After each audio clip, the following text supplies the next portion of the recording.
Kita beralih ke informasi lainnya, pemirsa. Buntut dari penggeledahan di kantor Kementerian Ketenagakerjaan Selasa kemarin, Komisi Pemberantasan Korupsi menetapkan 8 tersangka dalam kasus dugaan suap dan gratifikasi terkait pengurusan tenaga kerja asing di Kemnaker.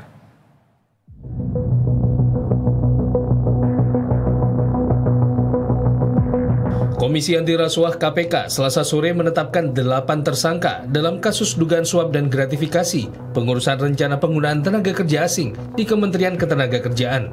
Namun KPK belum bisa mengungkap identitas dan peran para tersangka.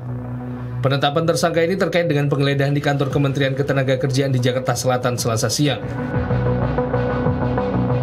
Saat ini sudah ada 8 orang yang ditetapkan sebagai tersangka dalam perkara ini. Secara lengkap nanti akan kami sampaikan. Sementara itu, Menteri Ketenagakerjaan Yasirli membenarkan adanya penggeledahan di kementeriannya.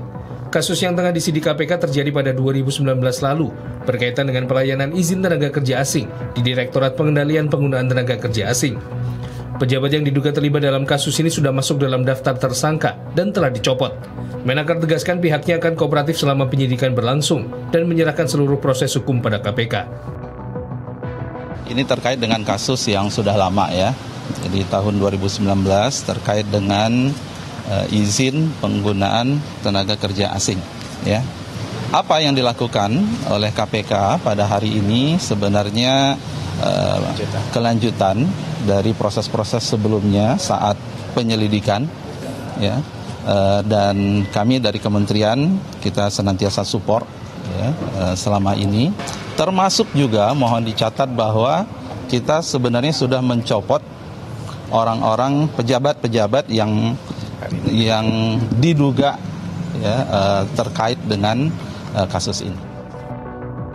Sebelumnya KPK mengungkap bahwa penyidik tengah menggeledah kantor Kementerian Ketenagakerjaan pada Selasa siang. Penggeledahan sebagai bagian penyidikan kasus suap dan atau gratifikasi di lembaga Kementerian Ketenagakerjaan. Tim Liputan, Berita 1, Jakarta.